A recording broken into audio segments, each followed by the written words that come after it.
Hey, this is Steve in Dallas, Texas. It's Saturday morning, my friend, and you are listening to Light Talk. And this is Ellen coming to you from the beautiful island of St. Bart's. And today we discuss picking new gear, working at sea, controlling wall sconces, and finding a summer job, all on Light Talk. And this is David coming to you from the beautiful Belmont Shore neighborhood of Long Beach, California. And if you don't already know, you are listening to Light Talk, and we are the Lumen Brothers and Sister. That's right, Ellen. Welcome, everyone, to episode 424. And wow. I was on a real quick vacation, 1-week vacation. It was very nice. And back again with my brothers and sisters. And just wanted to say, good to be back again. Welcome back. Thank you. And when are we going to break your spirit and you're going to go on to another beautiful vacation? That's planned for the end of June, yes. There'll be another beautiful vacation then. You can tolerate us for 8 weeks at a time. That's a record. That's it. That's good. It's a good timing. I got to time this out perfectly. But anyway, hey, we all ready for the summer, aren't we? It's happening. We're like in mid-May. It's actually warm here in California. Yeah. Have you seen the latest news on fireworks and the 4th of July? No, what's that? Well, believe it or not, we may have very limited firework shoots because of ships not sailing with fireworks on them, getting the materials we need in the States to build these big displays. Right. So a number of companies have said we're going to have to pull way back. We don't know that we can get materials here in time to build. Right, because they all come from China. That's right. That's we will be able to sell. Labor Day is not a problem. Labor Day will be up and shooting. But July 4th, don't know. Only a Texan would say that. Labor Day be up and shooting. Well, funny. There are some big fireworks companies in France. Maybe they can just get them some other how than China. The 4th of July, Lori and I will be on a ship in the Mediterranean Sea. Oh, man. That's all I care about. Which ship are you going to be on? We're going to be on a Virgin cruise. We're taking a Virgin cruise, finally. And it's great because I don't know this, but Virgin cruises, they don't allow kids on Virgin cruises. Sure, they couldn't. You're all virgins. How could you have kids? But no, seriously, we're going to take a cruise to, we're going to start in Barcelona and go into the Mediterranean, into France, and then finally into Italy. So it's going to be kind of fun. But yeah, that's what's happening. But, you're talking about the ships, Steve. I live real close to the port of Los Angeles. And usually when I look out my windows, I see the ocean. There are usually a whole row of ships waiting to unload stuff from China. And the other day I'm walking down the beach and I'm saying, there's something weird here. There are no ships. So we've been devoid of ships for weeks. Things are kind of crazy. Anyway, we're going to start off with some breaking industry news. And Ellen has something to tell us about Ari and Clay Paky. Yeah, big news. A lot has happened since the Italian lighting company Clay Paky was founded by Pasquale Paky Quadri in 1976. It was sold to Osram, and then Ari, which a lot of you know from film and television lighting and cameras, bought it in 2022 from Osram. And today, Ari announced that it has agreed to sell Clay Paky to a new strategic partner, EK Inc., which one can find online as eklights.com, I believe. And they are a big lighting production and development company in the industry, and they are taking on Clay Paky. And the director of Ari said that it's part of their strategic realignment and that it was important for them to find a new owner for Clay Paky that could take the company to its next level. So we wish both EK Lights and Clay Paky a long and happy merger. That's right. Big news. We love Clay both Paky, those companies. In the old days, there used to be a trade show in Rimini, Italy. Mm-hmm. And it was wild. I mean, it was the wildest trade show I've ever seen. Bet. People used to walk around naked and their costumes were all balloons. And I mean, it was wild. The parties, I've never seen things like that. I have some ideas for LDI. Yeah, we tried LDI. Why don't a we few, do that, but- LDI? Yeah, we tried a few, but anyway, it was a wild trade show, and the two companies from Italy used to take like, I don't know, 15,000 square foot booths. I mean, they were amazing. One was called Coamar and one was called Yeah, Paky. Koimar, right. And they were really the leaders in the industry. Hmm. And I think that, some of the U.S. companies that used to distribute their gear got into business by moving to the next level of those products. They were sort of it's where it all started in this industry, a lot of it. So we wish Paky all the best with their new owners. Awesome. I love Italian companies. It's funny because most of the musical instruments I own and perform with are made by Italian companies. Oh, They actually do some great work when it comes to lighting and certainly in music. So, well, the yeah, European bravo. companies have always been leaders in lighting, the optics and the manufacturing. Robert Juliet, Paky. I don't know if Comar even exists anymore, but those companies really have always had top end optics and manufacturing. Yeah, absolutely. All right, great. Well, thanks a lot for bringing that breaking news to us, Ellen. And why don't you get us started? You've got the first question of the day. Yeah, I do. Steve from Los Angeles asks, when should I gamble with specifying a lighting fixture that I have only seen at LDI or on the internet? Well, I would say to begin with that there's a big difference between seeing a lighting fixture at LDI and seeing it on the internet. Because at LDI, you can get a serious demo of it directly from the manufacturer or the distributor. You can probably see the insides of it if you ask. You can check the intensity, the pan, the tilt, the colors, the gobos, whatever it is that your fixture that you're looking for has. And you can find out if what's on the cut sheet is really what they're giving you. And you might be able to walk around the show floor and compare it price-wise and quality-wise to other things that are there. So I think if you saw it at LDI and you feel really comfortable with it, and then you talk to your rental shop and they've liked it enough to buy it, you can feel comfortable specifying it. In terms of seeing something on the internet, as beautiful and as glossy and fabulous as some of those sales videos are, I don't think I'd go that route. I would want to see it. It's another thing where size matters. At one point, somebody I know who will remain unnamed, placed an order for a bunch of fixtures they totally fell in love with at LDI for an opera house, except when they got them, they were too big. They literally did not fit in the allotted space and had to send them back for a smaller version, which luckily the same company could supply. So I think, I don't know, if you're making a big enough order, will the manufacturer send you one just to make sure that it really fits where you need it to fit before you go out for 30 of them, But definitely come to LDI, check it all out, and do not buy off the internet without knowing what you're buying. I couldn't agree more. I mean, I want to see the stuff in scale if I can. And I just don't know of a manufacturer out there who doesn't want you to come to their facility and they can show you the stuff in a demo room, or if it's big enough, if you got some serious money in your hand, they're going to, book a theater down at the local college and take you there and show you the stuff on the proceeding stage. But I think you've got to see it in scale and not at all on the internet. That might be the first little nibble, but I just think that's suicide buying that. Also, with all the kind of questionable products that are out there, you're trying to buy something for the opera house, and what you're looking at is something for the disco, and it's probably perfect for the disco, but it doesn't work for the opera house. It's not even about quality equipment. It's about you're buying the wrong stuff for the application.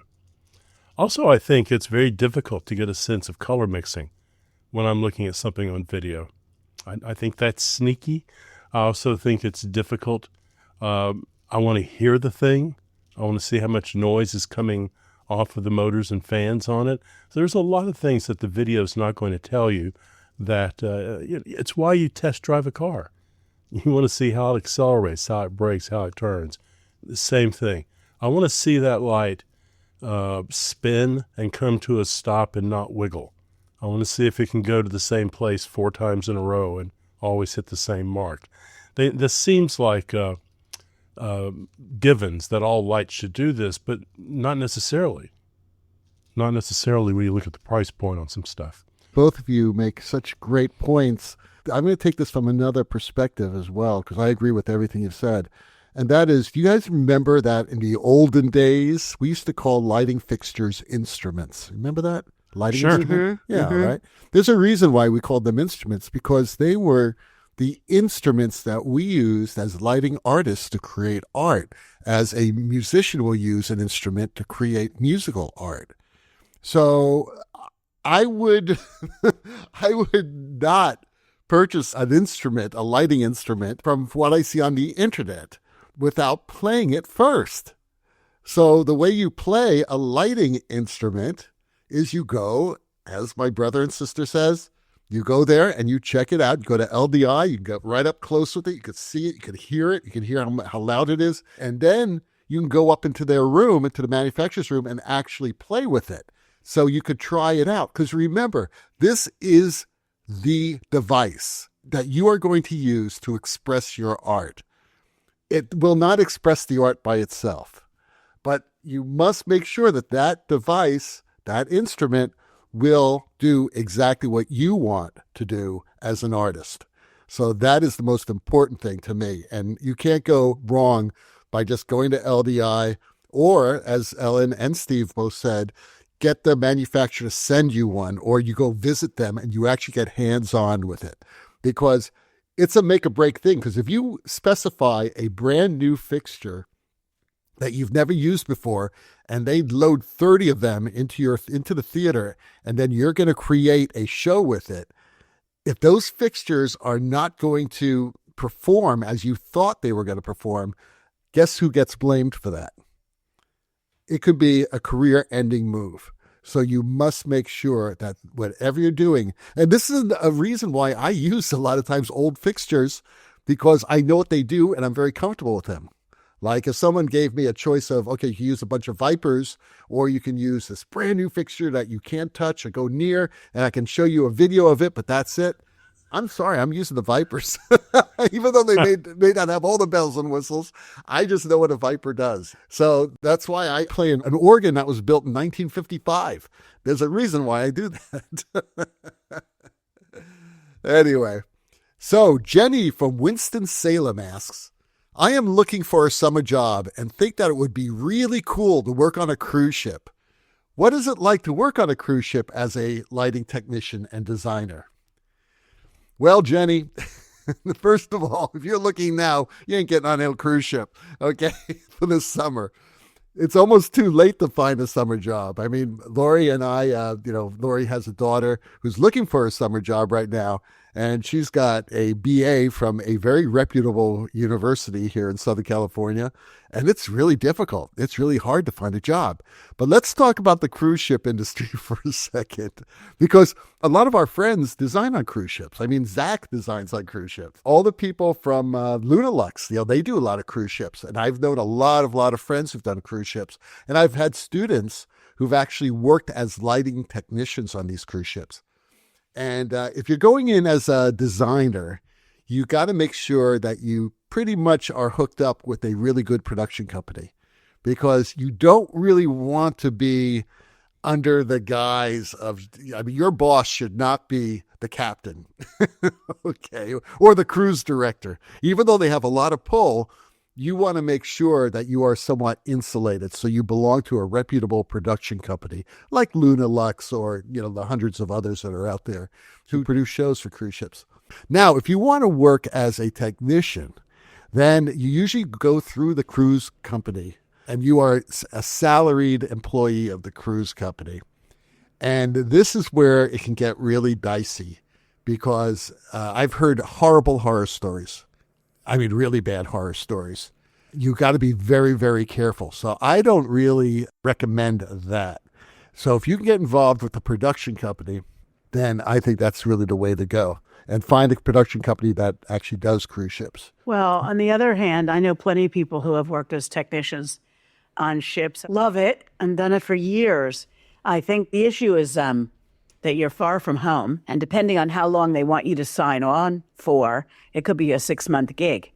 Right. And you have to be willing to, your Or plants longer. and your cats are going to have to, I think it's a minimum of 6 months in a lot of those cases. In some places, it's like 6 months on, a month or two off, because they just don't want you to get like, cabin fever. But, you have to figure out what to do with your apartment if you've got one, or a cat, or a plant, or, it's a life commitment for a while. And some people thrive on it. And I think it's a very specific thing to do, that you really want to have to be in that ship environment. It's really hard work. It is not a cruise. You will not be sitting on the deck cruising with people. You will not be eating in the restaurants with the passengers. You'll be probably staying in some shared rooming that's inside the ship with no windows and not very comfortable. And you are at the beck and call of everyone. And this goes for designers too. I'm not the living conditions, because they're going to be better, but still, if for some reason you're going to have a technical rehearsal scheduled in the theater, you may walk into that theater and all of a sudden they're having a board meeting or a staff meeting, or they're having a special event for a passenger or whatever, and you don't know about that. I've heard these stories, and you got to be flexible, whether you're on the design team, production team, or on staff.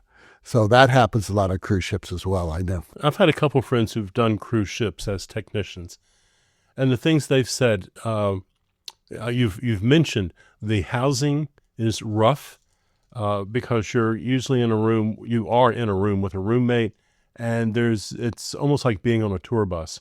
There is the boat he was on. He said I could literally reach out and shake hands easily with my roommate and say goodnight. The other thing is doing laundry. You're going to be assigned a time to do your laundry. Your laundry time may be 3 a.m. until 3:25. He never, he loved it. He made a lot of money, but he said he was never really off. There was always something going on, and sometimes they would add an act, a magician or a singer, and all of a sudden he was running his show and he's designing this other thing that was going on for the weekend while they were in port. He said something else that was kind of interesting to me, I thought, was he signed on to do an around-the-world cruise. And he thought, this is going to be great. I'm going to go around the world. Well, it was like Apocalypse Now. He never got off the boat, So he saw the dock, but he didn't see it from his room. There was only certain places he could go on the boat, and he said it was horrible. He did, after that, to Ellen's point, decide that he would never do another around-the-world cruise. So he managed to get himself in a position where he was doing long weekend cruises, leaving out of Miami, heading over to Mexico for a few days and back. And he liked that a whole lot more because he could have a life. So it's a real commitment. Money's good, big commitment if you do it. I don't know, maybe some ships are different than others, but we went on 2 backstage technical tours through LDI that I organized, both on Disney ships.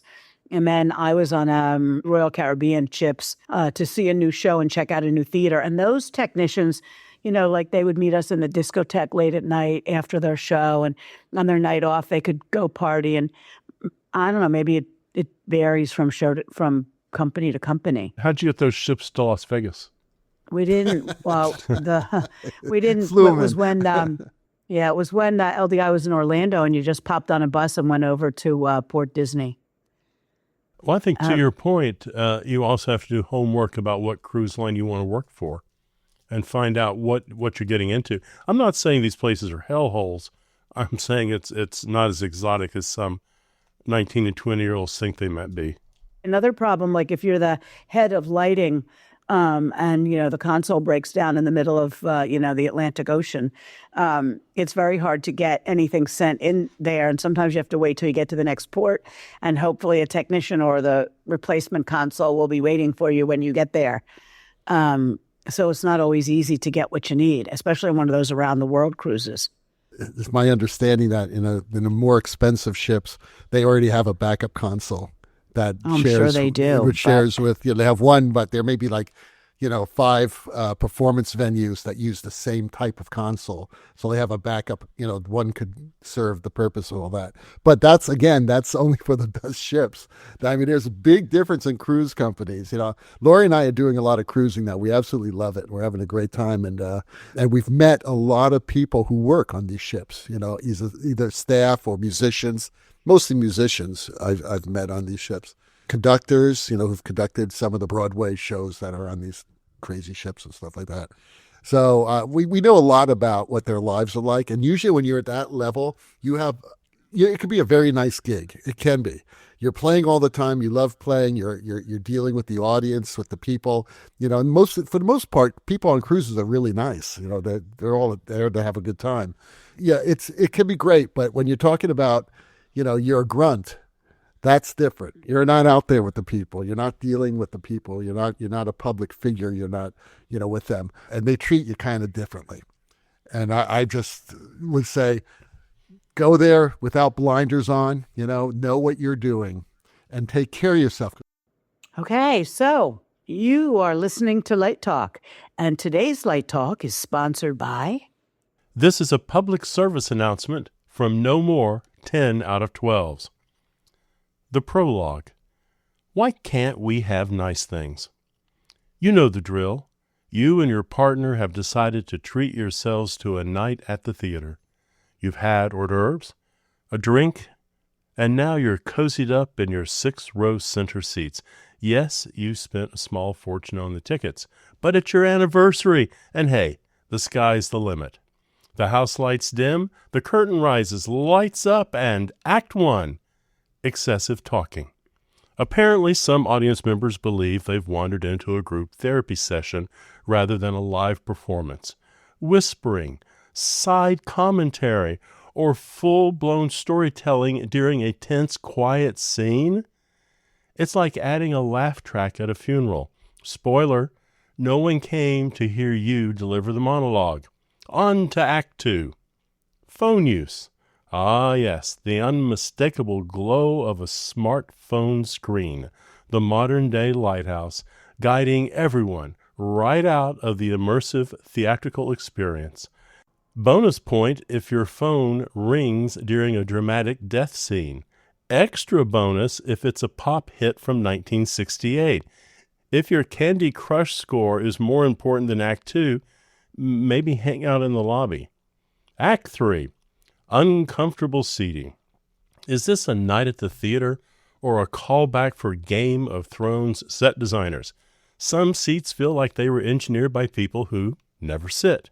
By the third act, audience members are shifting like interpretive dancers, not out of artistic appreciation, but in a desperate search for circulation. The curtain call. Let's remember why we're here. Theater is a shared experience, a fragile bubble of make-believe we have all agreed not to pop. Respect the craft, respect the space, and for the love of Thespis, turn off your phone. This has been a public service announcement from No More 10 out of 12s. And now, back to Light Talk. Well, today we have a new Light Talk segment to introduce, the Light Talk Puzzler.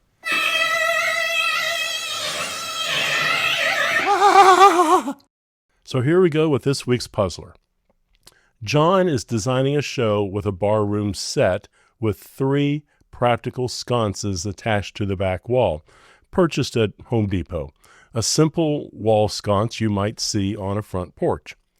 The same wall has 3 LED ERS fixtures focused down the wall to enhance the effect when the sconces are turned on.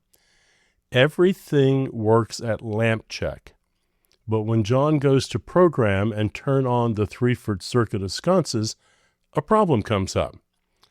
The sconces turn on, but when John turns on the 3 ERS LED fixtures, also Three-foot, sconce 2 and 3 turn off after about 4 seconds. John tried using different circuits. He even ran a direct line to the sconces. He is using a Road Hog 4. Bonus information. This took 2 electricians, 1 lighting designer, and a production manager 6 hours to figure out and solve the problem. And that only happened because a work-study student walked into the room and solved the problem in 5 minutes for them. Wow. So, David, would you please tell our listeners how to respond to the puzzler? Right. Well, if you think you know the answer, make sure that you write it on the back of a $20 bill and send it. No, that's what the Car Talk guys say. All you have to do is just send it to any one of us at lighttalk.org, okay? I believe Steve's at lighttalk.org, David, lighttalk.org. Or, if you want, you could send us a private message at the Light Talk Facebook group page. So you could do that, right? The $20 bill does help, but if you don't have it, that's fine. You can send us. And what you will win, if indeed you do win, you get this answer correct, you will win free admission for 2 to the Light Talk After Dark party at LDI 2025. There, in the spirit of Las Vegas, you will see things that you wish you never saw. So that's what you get. You get that free admission into to Light Talk Midnight After Party at LDI. And what happens in Vegas stays in That's Vegas. right. What happens in Vegas stays in Vegas. You know, the thing I'm really looking forward to this year is the Light Talk tattoo artist. Yes, You know, we have a special tattoo artist at that party, You can get light right there on your neck, a little Light Talk logo. like the one that I have. Okay, well, Steve has our last question of the day. Kathy in Tennessee writes, how do I snare a job with a lighting production company? Well, there's a couple different ways. Depends on the lighting production company you're after. One way is to be the lighting designer for a bar band. And that bar band is about to make the move to touring. And the company will hire you as an employee and as the lighting designer for the band you've been working with. That's not as exotic as it sounds. The second way is you might try working for free. Be an intern. Take some time and invest yourself in the company. Go talk to the owner of the company and tell them what you want and you're willing to put some time in. You don't have to put like in a year, but just to go by for a couple weeks, start learning some names, learning some people, seeing how things are done. That's one way to get in the door. Another way is to work very hard as a stagehand. And you hand out business cards and you chat with the people who are coming through with the different companies into your arena. It's always helpful to know someone and do a great job and they remember you. Go to LDI, go to USITT, go to any trade show where these companies will be set up showing their wares. You have to get out there and you have to meet them. They have to get a name and a face together. It's great if they can see your work. So it's like any other job. You just have to go out and you have to start shaking some hands and meeting some people. There's no magic to getting a job at a production company. It's just taking that first step and handing a resume. You may pick a company and you may send them 20 resumes before they even respond to you. You send them a resume every month. And finally, after a year, they say, hey, stop sending resumes. We want to talk to you. You are the most persistent person we've ever met. I don't know. Did you ever have to pound the streets as a young David? No, I never did. A lot of these companies like the PRGs and Four Walls of the world have websites where they list their career opportunities. And some of them have summer internship programs that are paid. And a lot of them are looking for various jobs. And Tate, companies like that also quite often list jobs online. We at Live Design almost once a week or a couple times a month run a little listing called The Industry is Hiring with different jobs. There's a couple of sites online that have them listed also. So there's that, the internet way of looking to see what might be out there. Is Art Search still around? Yeah, but I think Art Search is paid, and I'm not sure it's production companies. I was looking at Facebook today, Ellen, and reading down. I think it was just the lighting designer group, and maybe Bad Stagehand No Donut. They had several. favorite. They had several. Yeah, they had several listings up.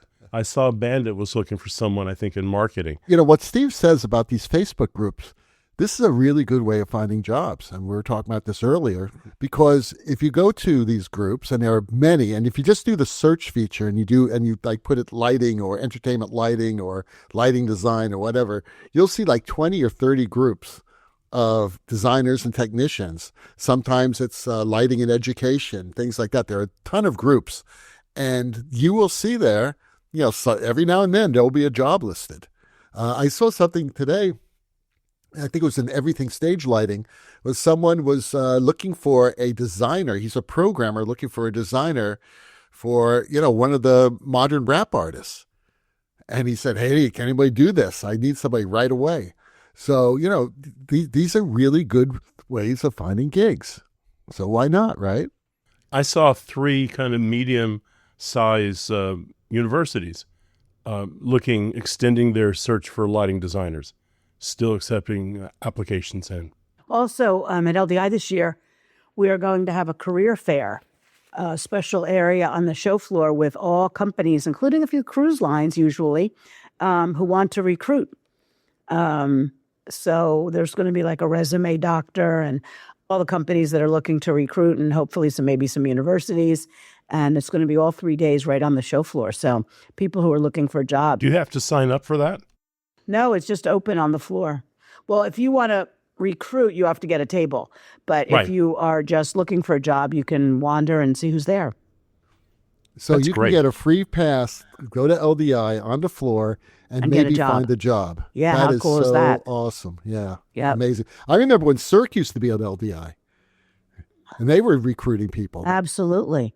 Yep, absolutely. That's awesome. That's Yep. a really great And opportunity. Meow Wolf has been there to recruit, and a couple of cruise lines and PRG. So it's a good place for, you know, get some people.